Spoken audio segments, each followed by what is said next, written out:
Oluvannyuma lw'akakiiko k'ebyokulonda okufulumya enteekateeka y'okulonda ey'omwaka 2021, omuliro gweyongedde naddala ku ludda oluvuganya okwewera okusigulwa lwa Pulezidenti Museveni mu ntebe. Tewagenda kubeerawo kintu kyonna kye bayita scientific election.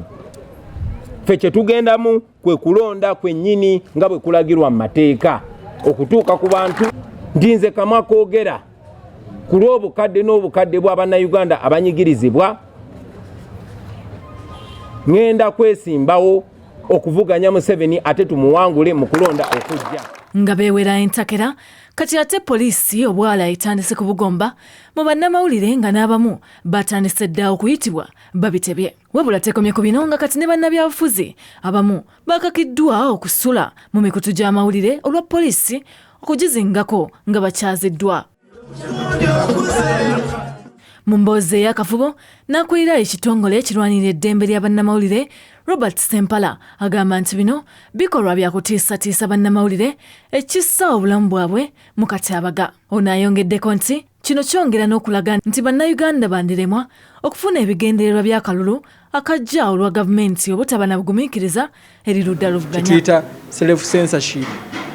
Nga tolina musango gw'ozizza naye ng'otya ky'otalaba, fearing the unknown oba reprisals mu luzungu, nti bwe nakola kino kiyinza okuntuukako, ng'oli awo gwe oteebereza n'ogaba gundi temwogera naye mumuleke eyo. Ekyo kijja kulemesa okukuza demokrasiya waffe nga tuyita mawulire, ate nga tumanyi nti amawulire y'emu ku mpagi ennene ez'amaanyi tuyita ssedduge mu kukuza demokrasiya.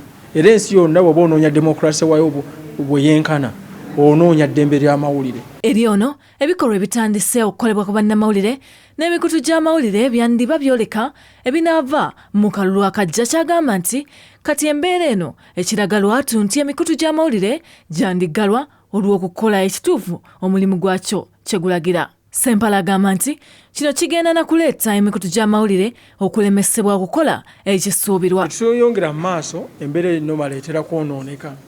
Kitegeeza nti bwe mutandika obulungi osubiramuko obumulumulu ku nkomerero.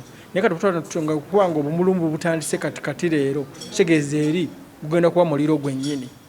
Era tuteebereza nti tugenda kulaba emikutu gy'amawulire nga giggalwawo olw'okukola ekintu ekituufu, ate nga bannamawulire bagobebwa ku mirimu gyabwe olw'okukola ekintu ekituufu, era nga n'emikutu egimu gimmibwa ensimbi eza gavumenti olw'okuwa omwaganya aboludda oluvuganya. Wabula ono agamba nti ne zino kampeyini eziteekeddwa ku TV n'amarediyo bwe zitaakwatibwe bulungi zandireetawo obugyemu mu bantu abatali bamativu singa banaaba tebamatidde ebiva mu kalulu. Osinga lwe yeekwasa n'agamba nti nze bampangudde olw'okuba bankugira okwogera ku TV bweti oba ku rediyo bweti. Kitegeeza aba agenda sigala nga akola ebikolwa eby'obugyemu ebijja okuleetawo obusambattuko mu ggwanga bikose bannayuganda n'abalina omusango n'abatagulina. Ono okwogera bino nga n'amyuka omwogezi wa gavumenti Kano Shaban Bantariza yakavaayo gye buvuddeko n'ategeeza nga emikutu gy'amawulire bwe girina okutunula ennyo mu ebyo bannabyabufuzi biboogerera ku mikutu gyabwe. Nagye buli kati kisigala kyebuzibwa obanga akalulu ka ssaayansi kanaasobolera ddala okubaako obwenkanya. Shamim Nabakoza, Crown Nawali, Record TV.